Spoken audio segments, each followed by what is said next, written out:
Hello दोस्तों, स्वागत है आप सभी का सरकारी परीक्षा के यूट्यूब चैनल पे।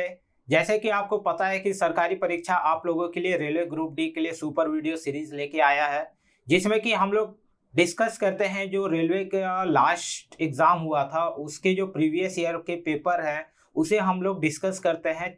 उनमें जो भी सेक्शंस आते हैं, चाहे वो रीजनिंग हो, मैथ्स हो या जीके जीएस हो, ठीक है। तो हम लोग सभी क्वेश्चंस को डिस्कस करते हुए चलते हैं इस वीडियो में, ताकि आपको आइडिया मिल पाए कि जो एग्जाम हुआ था ना रेलवे ग्रुप डी का लास्ट टाइम, उसमें किस तरह के क्वेश्चंस आए थे, कि किस लेवल के क्वेश्चंस थे, कितने क्वेश्चंस देखने को मिले थे, किन किन टॉपिक से क्वेश्चंस आते हैं, ताकि आपको आइडिया मिल पाए कि जो हमारा भी जो लास्ट मिनट का जो प्रिपरेशन है वो हम लोग किस तरह से अच्छे तरह से जो हमारा टाइम है यूटिलाइज करें, ताकि हमारा जो नंबर ऑफ क्वेश्चन है ज़्यादा से ज़्यादा अटेम्प्ट हो पाए, ज़्यादा से ज़्यादा मार्क्स हम लोग स्कोर कर पाए, ताकि हमारा जो सिलेक्शन लेने का इस बार का चैलेंज है वो हम लोग दूर कर पाए और हम लोग अपना आरआरबी के थ्रू जॉब ले पाए।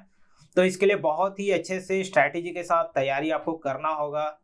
किन टॉपिक्स पे आपको फोकस करना है, किस तरह के क्वेश्चंस आते हैं, सभी को करना होगा। तो इससे पहले हमने एक पेपर ऑलरेडी डिस्कस कर लिया है। अगर आपने उन वीडियोस को नहीं देखा है तो आप जाएं हमारे सरकारी परीक्षा के यूट्यूब चैनल पे, वहाँ पे वो वीडियोस अवेलेबल है, आप उन्हें देख सकते हैं। तो आज जो हमारा नेक्स्ट पेपर है जो हम लोग डिस्कस करने वाले हैं, रेलवे ग्रुप डी का जो लास्ट ईयर पेपर हुआ था वह था 4 अक्टूबर 2018 को जो पेपर हुआ था शिफ्ट 1 में, वो पेपर हम लोग डिस्कस करने वाले हैं। उसमें भी उस पेपर में जो रीजनिंग के क्वेश्चंस आए थे, किस तरह के क्वेश्चंस आए थे, वो हम लोग आज इस वीडियो में कंप्लीट रीजनिंग सेक्शन को देखेंगे, किस तरह के क्वेश्चंस आते हैं, सो डैट कि हम लोग को आइडिया मिल पाए कि क्वेश्चंस कैसे आते हैं। तो आइए स्टार्ट करते हैं। जो हमारा पेपर है 4 अक्टूबर 2018 शिफ्ट 1, उस पेपर को रीजनिंग सेक्शन के क्वेश्चंस को डिस्कस करते हैं। तो जो इस पेपर में हमें रीजनिंग का जो पहला क्वेश्चन देखने को मिला था, वो क्वेश्चन क्या था कि select the option that is related to the third word on the same as the second word is related to the first word.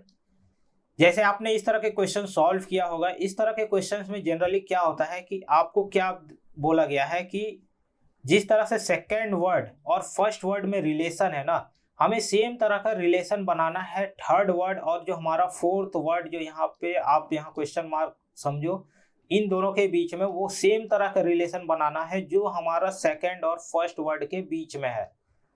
तो इस तरह से आपको इस तरह के जो क्वेश्चंस होते हैं, इसमें आपको हो सकता है कि कुछ जनरल नॉलेज बेस्ड वर्ड भी दे दिया जाता है। जैसे कि जब सपोज कोई स्टेट का नाम है और दूसरे जगह पे यहाँ पे उसका कैपिटल दे देगा, उस वही सेम रिलेशन आपको फिर थर्ड और फोर्थ में बनाना होगा। हो सकता है कुछ इंग्लिश के वर्ड दे दिया जाए या कुछ रैंडम भी अल्फाबेट्स दे देते हैं, ठीक है, कि अगर ए है, बी है पहला, तो आप बताओ सी और यहाँ पे क्या आएगा। जब हमें पता है ये कंटिन्यू है ए बी सी, यहाँ पे डी आएगा। इस तरह के मतलब कि क्या होते हैं कि ये क्वेश्चंस बनते हैं और इस तरह से ही सेम हमें सॉल्व करना होता है। अब जैसे कि यहाँ पे क्या दिया हुआ है कि यहाँ पे दिया हुआ है वेट एंड लिंगर, ठीक है। अब हमें ये चीजें पता होना चाहिए कि वेट एंड लिंगर के बीच में आखिर क्या हो रहा है, किस तरह का रिलेशन, किस तरह से वो रिलेटेड है। तो जनरली अब अगर आपको थोड़ा सा इंग्लिश का अगर आपको तैयारी होगा तो आपको पता होगा कि वेट जो हमें मतलब किस ठहरना, किसी के लिए वेट करना, किसी का इंतजार करना, इसका मतलब मीनिंग ये होता है। अगर आप देखोगे तो लिंगर का भी सेम मीनिंग होता है, किसी का वेट करना, ठहरना। तो इट मीन्स कि यहाँ से हमें ये चीजें पता हो चल रहा है कि जो पहला और दूसरा जो वर्ड है ना, एक दूसरे का सिनोनिम है, मतलब समान अर्थ है दोनों का। मतलब वेट का भी मतलब होता है ठहरना, लिंगर का भी मतलब होता है ठहरना। तो यहाँ पे जो हमारा फर्स्ट और सेकेंड वर्ड जो हमें क्वेश्चन में मेंशन्ड है, जो हमने रिलेशन पाया इस क्वेश्चन में, वो है एक दूसरे का सिनोनिम। मतलब first and the second word जो है एक दूसरे का सिनोनिम वर्ड है। अब इसी तरह हमें यहाँ पे थर्ड वर्ड दिया है बाइट। अब हमें 4 ऑप्शन दे दिया। अब हमें यहाँ पे ये चीजें पता करना होगा कि थर्ड वर्ड का जो मीनिंग है वो किस वर्ड के साथ सेम मीनिंग बना रहा है। तो अब डेफिनेटली अगर आपको इस तरह के क्वेश्चंस को सॉल्व करना है तो आपको थोड़ा सा मीनिंग पता होना चाहिए। अब जैसे हमारा फर्स्ट वर्ड जो है नो, सेकेंड वर्ड है मुरमुर, थर्ड वर्ड है हिश, फोर्थ वर्ड है ईट। तो अब यहाँ पे बहुत लोगों को क्या है कि अब ईट का तो पता होता है, बट अगर मैं बात करूँ आपको थोड़ा सा तो ये चीजें पता होना चाहिए कि जो अब जैसे इस क्वेश्चन की मैं बात करूँ तो जो हमारा पहला वर्ड है ना, नौ, इसका मतलब होता है काटना। जैसे कि अगर कोई एनिमल है, जैसे चाहे कुत्ता किसी को काटता है तो उसे हम लोग नॉ बोलते हैं। अब बाइट का भी जो मतलब है वो होता है सेम मीनिंग। तो मतलब अगर आप देखोगे बाइट का भी मतलब है काटना, इस नॉ का भी मतलब है काटना, इट मीन्स कि ये जो है सेम मीनिंग है दोनों वर्ड का। सो इस तरह से अगर आपको चीज़ें पता है, डेफिनेटली आपको अगर इस तरह के क्वेश्चंस को भी अच्छे से डील करते हुए चलना है तो जो भी रेगुलर यूजेस वर्ड होते हैं ना, आपको थोड़ा सा उन चीज़ों का मीनिंग पता होना चाहिए। सो अगर आप यहाँ पे आप देखोगे इन तीनों वर्ड का तो डेफिनेटली आपको किसी का भी जो मीनिंग है वह काटना नहीं देगा। तो इस तरह से जो हमारा इसका करेक्ट आंसर अगर मैं बात करूँ तो जो हमारा फर्स्ट ऑप्शन है नौ, इसका करेक्ट आंसर हो जाता है, क्योंकि ये बाट एंड नौ एक दूसरे का सिनोनिम वर्ड है। तो इस तरह से ये क्वेश्चंस को हमें सॉल्व करना है। जैसे यहाँ पे अब हमें क्या था, इंग्लिश के सिनोनिम का वर्ड दे दिया, हमें थोड़ा सा चीज़ें पता होना चाहिए, क्योंकि ये जो एनालॉजी के क्वेश्चंस होते हैं इसमें जनरल नॉलेज बेस्ड भी हो जा क्वेश्चंस कभी कभी बनाए जाते हैं। जैसे कि मैंने आपको एग्जांपल दिया कि आपको बोल दिया कि यहाँ पे फर्स्ट वर्ड में दे देगा, बोल देगा कि झारखंड है, एंड आपको फिर यहाँ पे दे देगा रांची, ठीक है। उसके बाद यहाँ पे जो हमारा थर्ड वर्ड है कोई ऐसा दे देगा, जस्ट सपोज कि आपको कर्नाटका दे दिया, एंड आपको या जैसे बहुत सारे लोगों का समटाइम्स जो होता है ना, गुजरात के कैपिटल को लेके कभी कंफ्यूजन होता है, ठीक है। अब यहाँ पे क्या करेगा, गुजरात दे देगा और ऑप्शन में आपको गांधीनगर अहमदाबाद भी दे देगा, बट कुछ लोगों को कंफ्यूजन होगा, वो क्या करेंगे, अहमदाबाद मार्क करके आ जाएंगे। तो ये चीज़ें थोड़ा आपको चीज़ें पता होना चाहिए। मतलब एनालॉजी में क्या होता है ना, क्वेश्चंस डिफरेंट टाइप्स के बनाए जाते हैं, आपको हर एक तरह के क्वेश्चंस देखने होंगे। जैसे कि इस पेपर में जो था वो इंग्लिश सिनोनिम का यूज़ था, तो अगर आपको मीनिंग हल्का सा भी पता है तो आप इस तरह के क्वेश्चंस को काफ़ी कम टाइम में बना पा रहे होंगे। अदरवाइज अगर आपको नहीं पता है तो ये आपको स्किप ही होगा। और जनरली अगर आप ग्रुप डी के प्रीवियस ईयर के पेपर देख के जाओगे तो आपको लेवल पता चल जाएगा कि बहुत टफ वर्ड नहीं दिया जाता, ठीक है। रेगुलर जो हमें वर्ड यूज़ होते हैं डे टू डे लाइफ में वही उसी तरह के वर्ड होंगे। तो आपको वो उन चीज़ों को आप जो प्रैक्टिस करो थोड़ा, क्वेश्चन प्रीवियस ईयर के जितने भी पेपर हैं आप हम लोग डिस्कस कर ही रहे हैं, इनमें इन वर्ड को आप नोट डाउन करते हुए चलो। हर एक वर्ड का मीनिंग आप एक बार अपने से सर्च करो, देखो, समझो एंड उसे याद करो। हो सकता है कि ये सेम चांसेस हो सकता है कि ये क्वेश्चंस आपको सिमिलर टाइप के मतलब आपको रिपीट हो जाए, इस तरह के वर्ड हो सकता है कहीं और आपको देखने को मिले, तो इस तरह से ये आपको हेल्प करेगा। तो आइए देखते हैं हम अगला क्वेश्चन, ताकि आपको और अच्छे से पता चले कि किस तरह के क्वेश्चंस आते हैं। अब जैसे कि हमारा जो दूसरा क्वेश्चन है, if in a code truck is written as RPSAI, how tool will be written as in that code. अब यहाँ पे क्या है, ये कोडिंग डिकोडिंग का जैसे क्वेश्चन है, आपको क्या करना है, इन टॉपिक्स को नोट डाउन भी करते हुए चलना है कि इस टॉपिक के क्वेश्चंस आ रहे हैं, ताकि आप इस तरह के सिमिलर क्वेश्चंस और प्रैक्टिस कर पाओ। एंड डेफिनेटली अगर आपको एग्जाम में टाइम मैनेजमेंट करना है तो आपको मॉक प्रैक्टिस करके जाना होगा। हमारे प्लेटफॉर्म सरकारी परीक्षा पे मॉक टेस्ट भी अवेलेबल है, अनलिमिटेड मॉक है। आप वहाँ पे जितना मॉक लगाओ एग्जाम से पहले, वो आपको डेफिनेटली आप ऐसा टारगेट करके चलो कि आपको डेली एक मॉक तो लगाना है, ताकि आपको जो टाइम मैनेज का इशू है ना वो सॉल्व हो जाए। अदरवाइज क्या होगा, अगर आप डायरेक्टली एग्जाम में जाओगे तो उस लिमिटेड टाइम में जो नंबर ऑफ क्वेश्चंस है हो सकता है आपसे ना सॉल्व हो पाए, ठीक है। क्वांट में आपको क्या हो सकता है टाइम ज़्यादा लग जाए, तो उन चीज़ों को भी ध्यान में रखना है, आपको टाइम मैनेज भी करके चलना है। तो इसके लिए क्या चाहिए, आपको चीज़ें पता होना चाहिए, किन किन टॉपिक से क्वेश्चंस आते हैं, उनसे आपको प्रैक्टिस करना होगा, ठीक है। तो अब जैसे कि मैं इस क्वेश्चन की बात करूँ, इस क्वेश्चन को हम लोग कैसे सॉल्व कर सकते हैं। इस तरह के क्वेश्चन को अगर आपको सॉल्व करना है तो इसके लिए सबसे जो इम्पोर्टेंट चीज़ है वो है अल्फ़ाबेट के पोजीशन वैल्यू को आपको अच्छे से पता होना चाहिए। अल्फ़ाबेट का जो पोजीशन वैल्यू होता है वो आपको बहुत ही अच्छे से, अदरवाइज आप एग्जाम में रफ सीट में क्या करोगे, ये लिख रहे होगे फिर आप उसे देख रहे होगे, तो वो काफ़ी टाइम कंज्यूमिंग हो जाता है। अगर आपको टाइम बचाना है तो आपको अल्फ़ाबेट के पोजीशन वैल्यू याद करने होंगे। जैसे ए का वैल्यू, ए फर्स्ट पोजीशन पे आता है, बी सेकंड पोजीशन पे आता है, सी थर्ड पोजीशन पे, इसी तरह सो ऑन सो ऑन। जो जेड होता है वो 26 पोजीशन, ठीक है। ये फॉरवर्ड डायरेक्शन में हो गया। बैकवर्ड डायरेक्शन में भी आपको चीज़ें पता होना चाहिए कि अगर हम लोग बैकवर्ड पीछे से देखेंगे तो जेड का 1 होगा, इस तरह से 1 अगर आप देखोगे तो ए आ जाएगा 26 पे।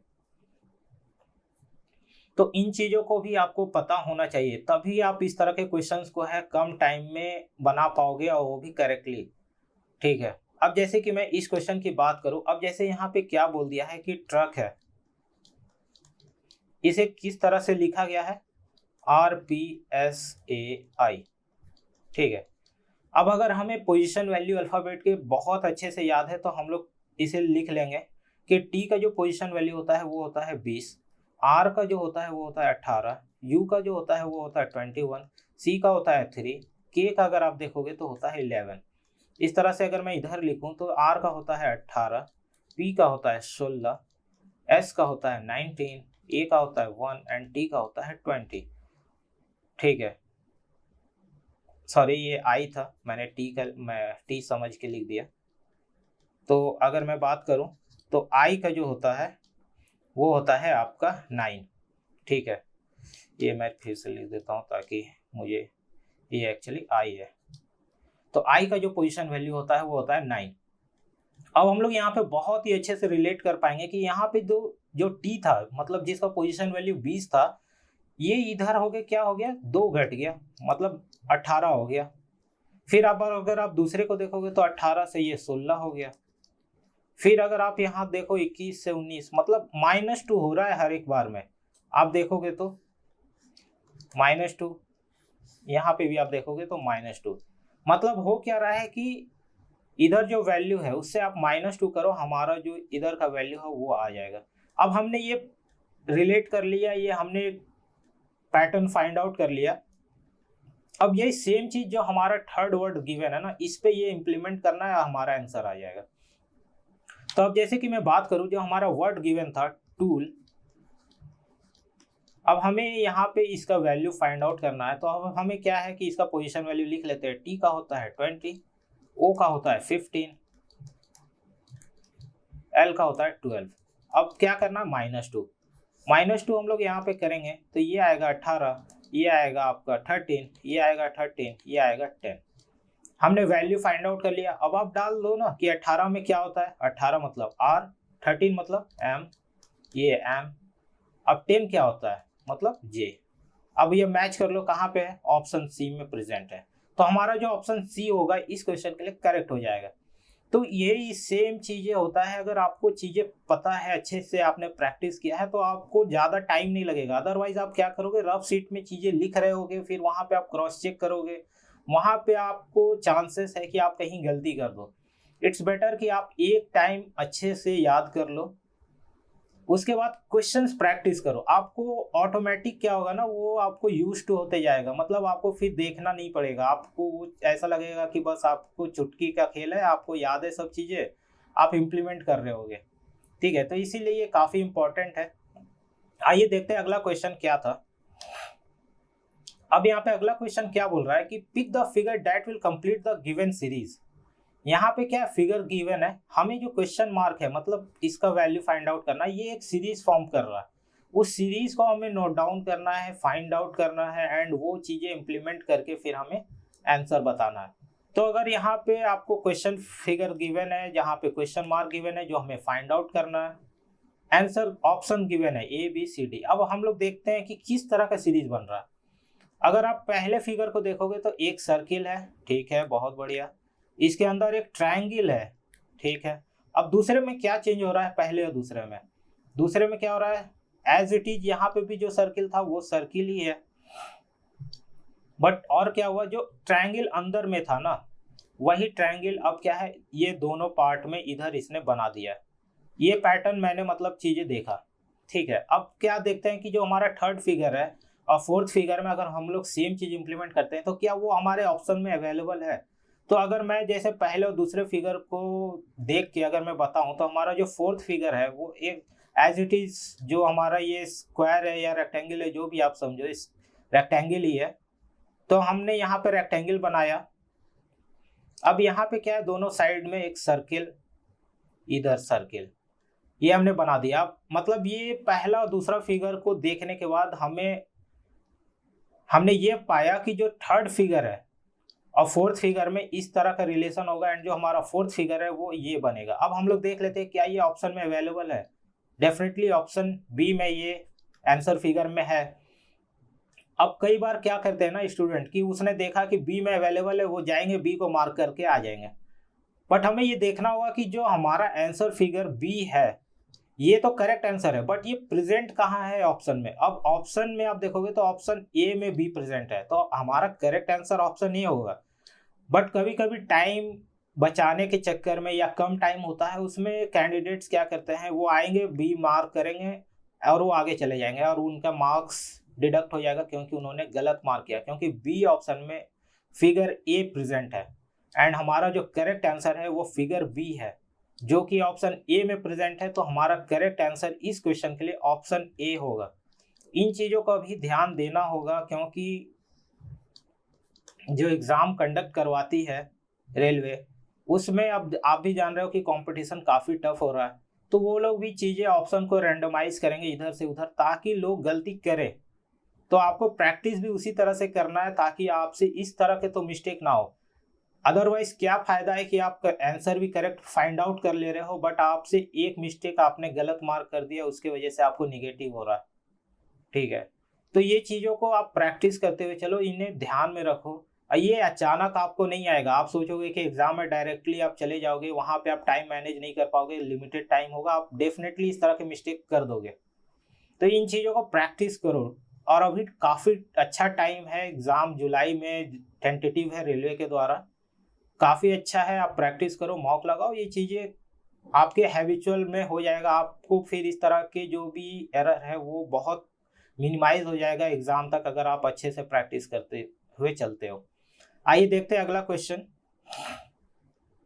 अब यहाँ पे क्वेश्चन क्या बोल रहा है कि find the next figure from the given series. Same as it is जो हमारा प्रीवियस क्वेश्चन था उसी के तरह क्वेश्चन गिवन है, सॉरी प्रॉब्लम फिगर गिवन है, हमें जो है क्वेश्चन मार्क की जगह पे बताना है जो हमारा आंसर फिगर गिवन है।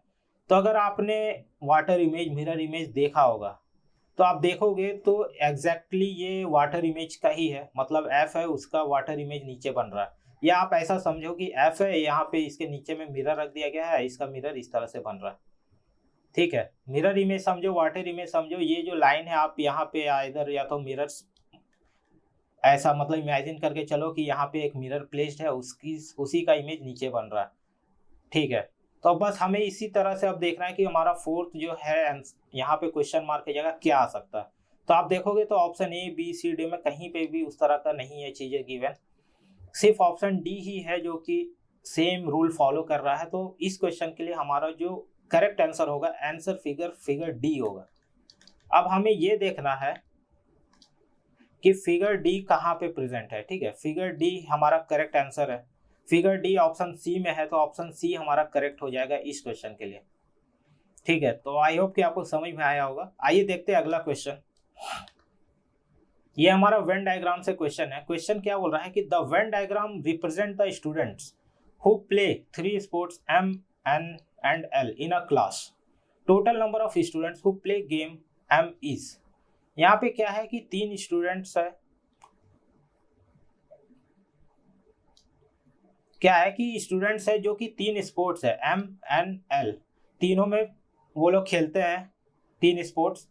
अब यहाँ पे उसी को वेन डायग्राम के थ्रू क्या है कि समझाया गया है। अब हमें यहाँ पे क्या है बताना है कि total number of students who play game M जो गेम है ये दिया हुआ है N और L। यहाँ पे हमें बताना है कि जो M गेम है मतलब ये पार्ट, इसमें कितने number of students game play कर रहे हैं। तो अब हमें यहाँ पे नंबर गिवन है, इस तरह के क्वेश्चन को सॉल्व करने के लिए आप डायरेक्टली क्या है कि ऐड कर दो सभी को, मतलब 11 + 8 + 6 + 7 आप ऐड करोगे तो ये आएगा आपका 19 + 6 25 प्लस ये 32। ठीक है, मतलब इसका जो ऑप्शन सी है वो करेक्ट आंसर होगा। बहुत इजी क्वेश्चन था। एम गेम कितने लोग खेल रहे हैं बस हमें वही बताना था, तो हमने जो एम जो सर्किल था उसके अंदर में जितने भी नंबर थे सभी को ऐड कर दिया, हमारा करेक्ट आंसर आ गया। ठीक है, तो इस तरह अब यहाँ पे अगर आप देखोगे तो यहाँ पे क्वेश्चन चाहेगा तो थोड़ा वो ट्रिकी बना सकता है। ओनली एम बोलेगा तो आपको जो आंसर है वो 11 हो जाएगा, क्योंकि ये जो 8 है ना ये 8 लोग जो है ये एम गेम भी खेल रहे हैं और एन गेम भी खेल रहे हैं, मतलब ये दोनों स्पोर्ट्स एम और एन दोनों खेल रहे हैं।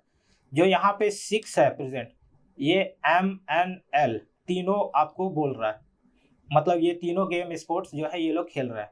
यहाँ पे जो 7 की मैं अगर बात करूँ तो 7 जो स्टूडेंट्स है वो एम और एल दोनों खेल रहे हैं।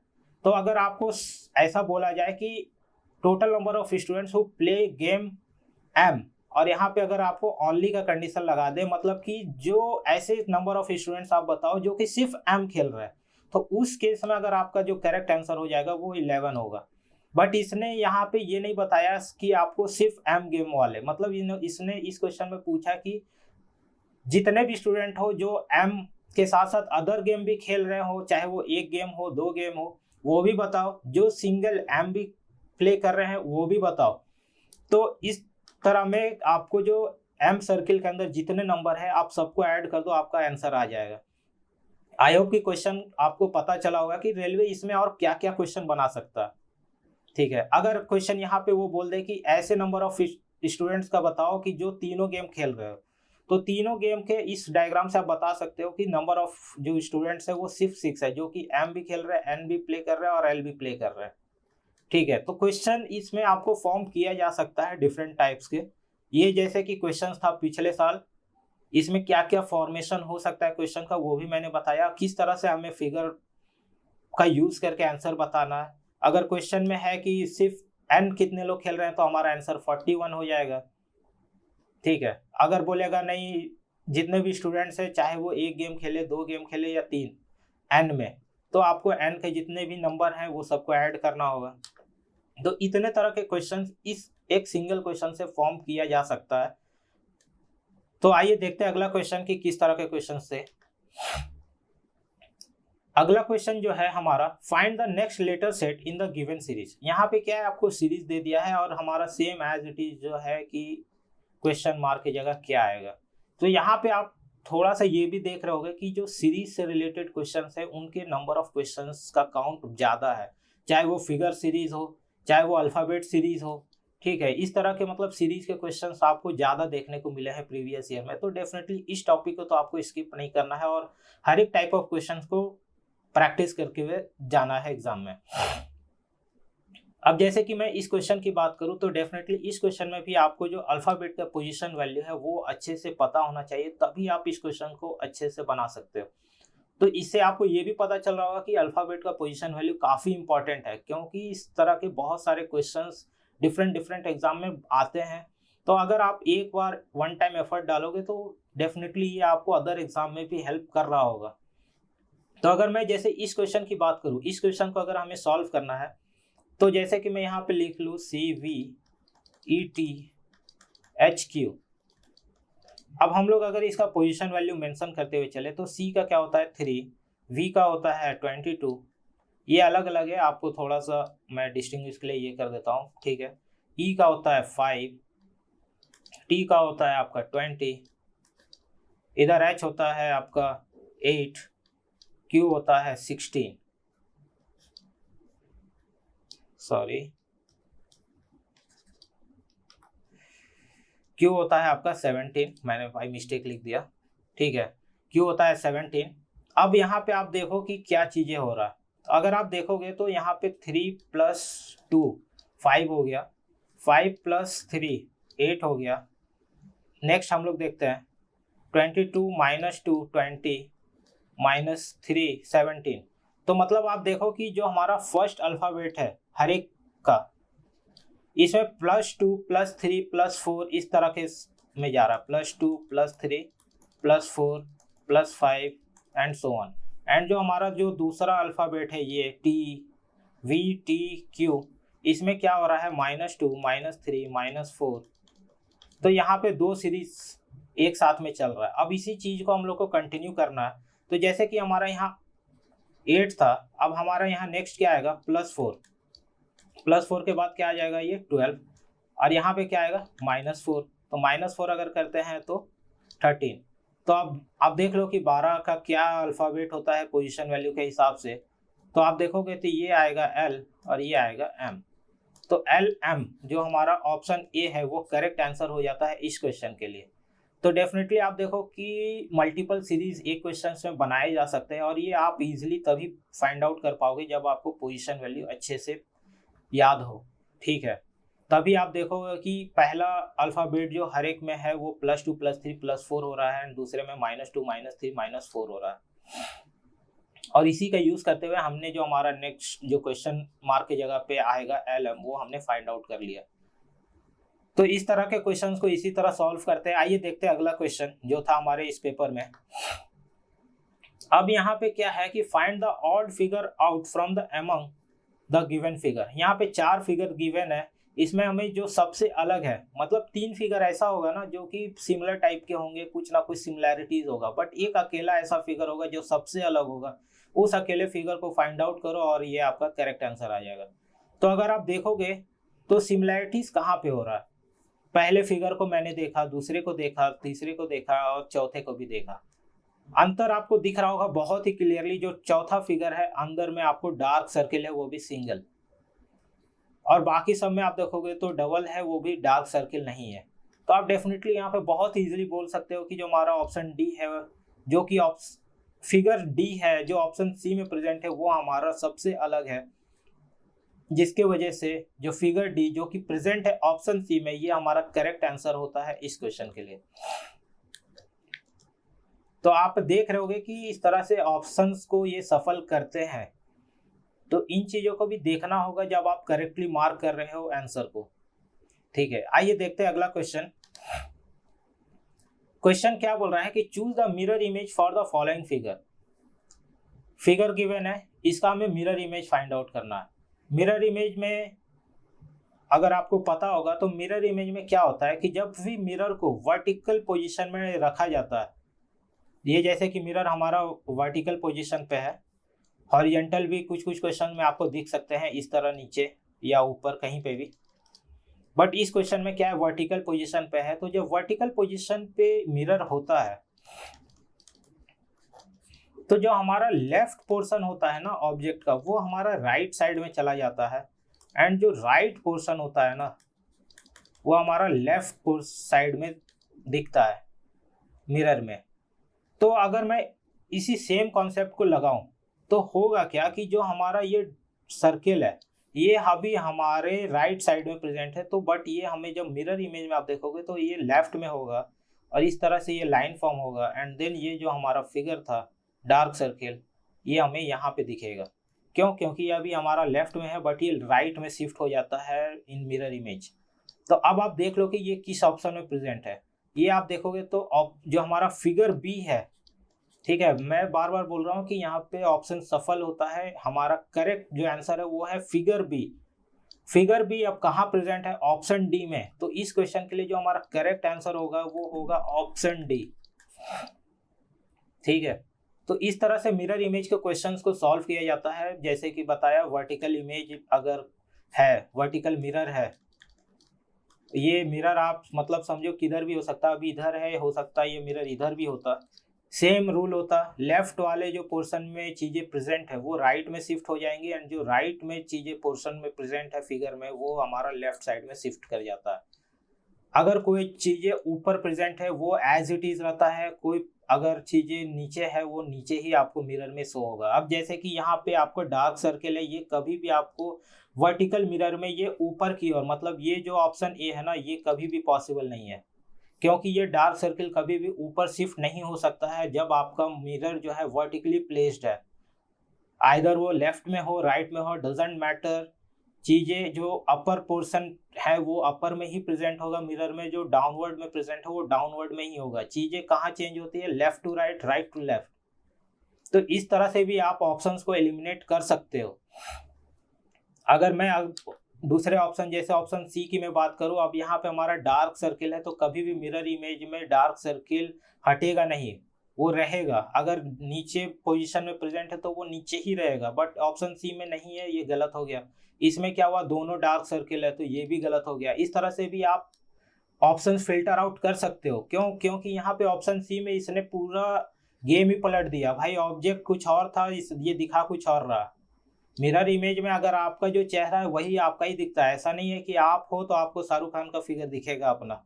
ठीक है, तो जो इमेज है वो ही आपको दिखेगा। पोजीशन में चेंजेस होता है, लेफ्ट वाला राइट में, राइट वाला लेफ्ट में। तो इस तरह से ऑप्शन सी आपने एलिमिनेट कर दिया। ये काफी मतलब आप देखोगे इस क्वेश्चन में तो बहुत ही कम टाइम में आप सॉल्व कर लोगे, क्योंकि option C option D eliminate हो गया। इसमें क्या किया इस बंदे ने, पोजीशन ही चेंज कर दिया, ये भी एलिमिनेट हो गया। आपको कोई क्रॉस चेक नहीं करना, option B is the correct answer. अगर आपको लगता है नहीं आप मिरर इमेज बना सकते हो तो आप बनाओ और मैच कर लो ऑप्शन।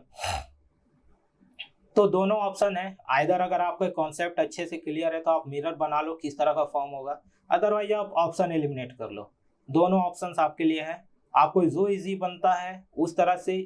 बट ऑप्शन एलिमिनेट हो सकता है कि अगर ये बहुत इजी क्वेश्चन फिगर था तो आपने बहुत ही इजीली कर लिया, बट अगर बहुत ही कम, बहुत ही थोड़ा थोड़ा डिफरेंस है, अगर एग्जामिनर ने ऑप्शन क्रिएट किया तो उस जगह पे आपको फिर आपको पता होना चाहिए कि मिरर इमेज में वो किस तरह का इमेज बनाएगा। उस जगह पे आपको हो सकता है ऑप्शन फिल्टर करने में प्रॉब्लम आए। सो आप अच्छे दोनों में, जिस क्वेश्चन में ऑप्शन एलिमिनेट अप्लाई होता है आप वहाँ पे टाइम बचाओ, ऑप्शन से एलिमिनेट करो और अपना टाइम सेव करो। बट जहाँ पे ये चीज़ें पॉसिबल नहीं है वहाँ पे आपको पता होना चाहिए किस तरह का मिरर इमेज फॉर्म होगा। ठीक है, तो आइए देखते हैं अगला क्वेश्चन। जैसे कि हमारा यहाँ क्वेश्चन क्या है कि 4 words have been given below of which 3 are alike in some way and 1 is different, choose the odd one out. Same हमने देखा पिछले में इस तरह का एक और क्वेश्चन भी आया था। तो इन क्वेश्चंस को देख के आपको ये तो पता चल गया कि भाई जो सीरीज का क्वेश्चन है, जो ऑड वन आउट का क्वेश्चन है, ये तो हमें स्किप नहीं करना है, क्योंकि इनके क्वेश्चन एक से ज़्यादा आपको देखने को मिल रहा है। सीरीज में हमने अभी जहाँ तक देखा 3 से 4 क्वेश्चन हमने देख लिया, ऑड वन आउट ये हमारा दूसरा क्वेश्चन है। तो इन टॉपिक्स को तो हमें स्किप नहीं करना है। Non verbal reasoning, mirror image, इन सबको भी स्किप नहीं करना है, क्योंकि इनके क्वेश्चंस आपको एक से ज़्यादा देखने को मिल रहा है। तो डेफिनेटली इन टॉपिक्स, ये टॉपिक इंपॉर्टेंट है तो आपको इनको अच्छे से करना होगा। अब जैसे कि इस क्वेश्चन की मैं बात करूं, इसमें हमने जैसे पिछले क्वेश्चन में डिस्कस किया था 3 ऑप्शन में कुछ सिमिलैरिटीज होगा, चौथा ऑप्शन बहुत ही अलग होगा, उसी को हमें फाइंड आउट करना है। तो अगर आपको कॉलेजेस के बारे में पता है तो आप ऑप्शन से देख के बहुत ही इजीली एलिमिनेट कर लोगे कि ISM धनबाद यह एक कॉलेज है, NIT वारंगल भी एक कॉलेज है, BHU वाराणसी भी एक कॉलेज है, बट CBI ये एक डिपार्टमेंट है गवर्नमेंट का।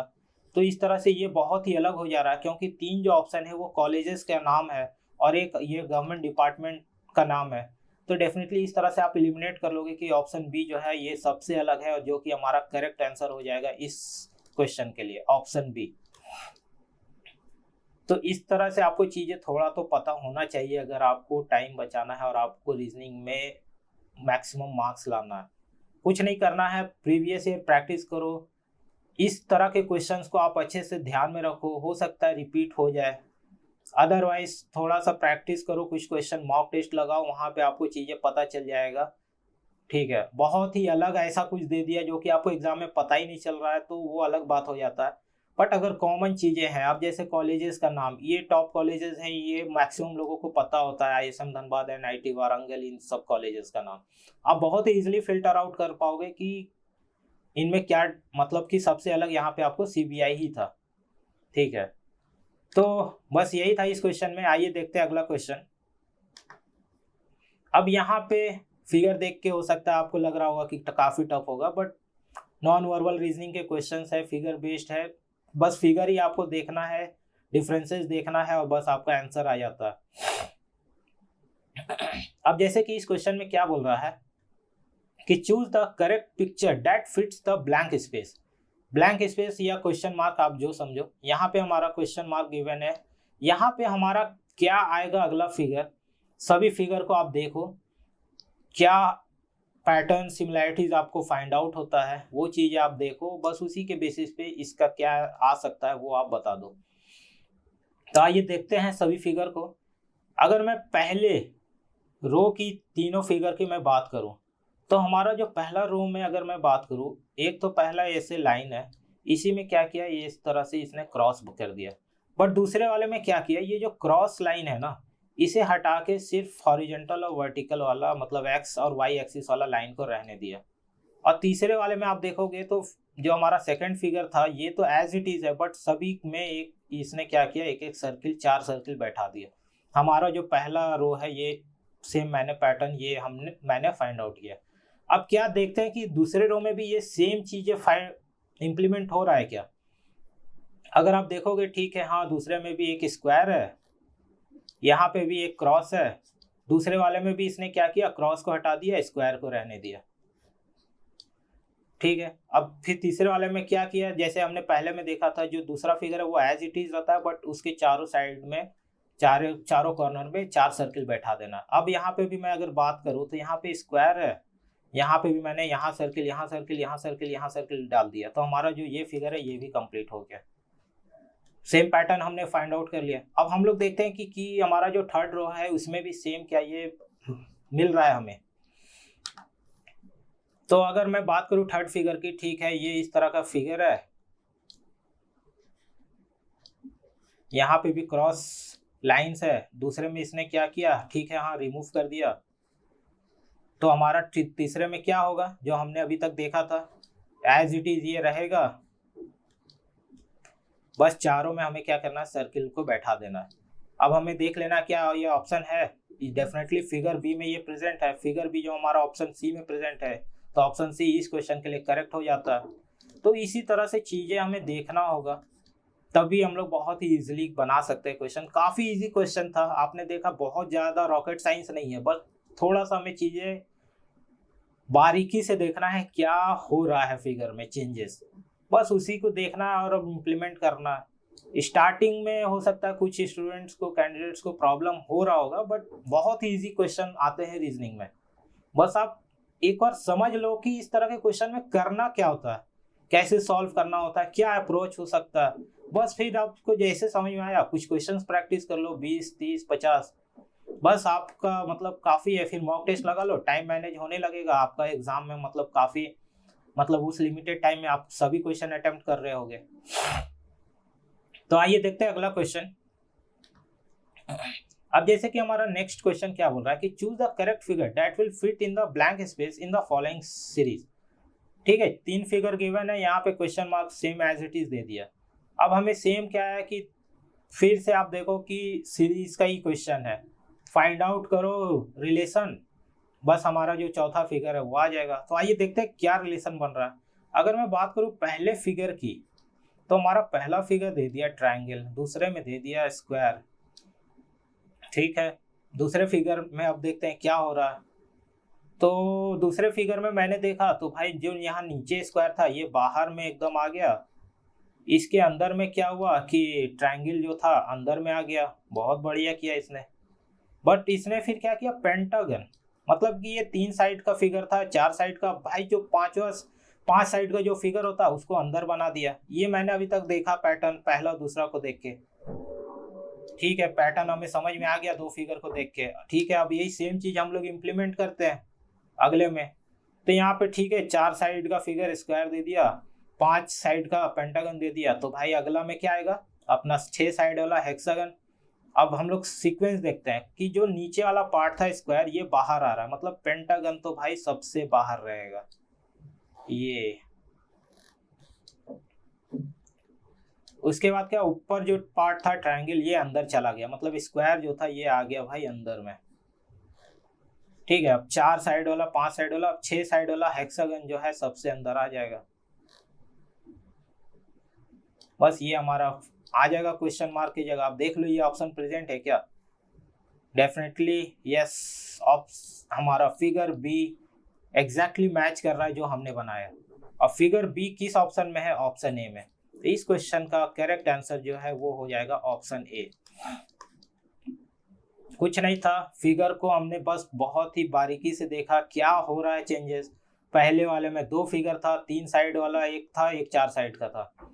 दूसरे फिगर में क्या किया भाई, जो नीचे वाला फिगर था उसे सबसे बाहर कर दिया और अंदर ऊपर वाले फिगर को अंदर में डाल दिया, और जो अगला 5 साइड वाला फिगर था वो डाल दिया सबसे अंदर। तो सेम एज इट इज हमने सेम चीज को फॉलो किया, हमारा जो फिगर है वो क्वेश्चन मार्क का बन गया। यही हमारा करेक्ट आंसर हो जाएगा। तो सीरीज के क्वेश्चंस आप देख रहे हो कि बहुत तरह के आ रहे हैं, फिगर से रिलेटेड, अल्फाबेट से रिलेटेड, नंबर से रिलेटेड भी आपको हो सकता है देखने को मिल जाए। इस टॉपिक को तो भाई स्किप नहीं करना है, अदरवाइज आप 4 से 5 क्वेश्चन आप लूज कर रहे होगे रीजनिंग में। तो आइए देखते हैं अगला क्वेश्चन। तो अगला क्वेश्चन डिस्कस करने से पहले हाँ एक काम करते हैं, हम लोग ब्रेक ले लेते हैं थोड़ा। काफ़ी टाइम से हम लोग डिस्कस कर रहे हैं कि रीजनिंग में किस तरह के क्वेश्चंस आते हैं। तो एक काम करते हैं, आधे घंटे का ब्रेक लेते हैं, फिर से इसी क्वेश्चन जो हमारा क्वेश्चन 12 था यहीं से स्टार्ट करेंगे, ताकि आप जो भी कंटिन्यू आप भी पढ़ रहे होगे तो आपको थोड़ा सा लग रहा होगा कि यार स्टार्टिंग में होता है कंटिन्यू पढ़ने से थोड़ा सा माइंड को फ्रेश करना पड़ता है।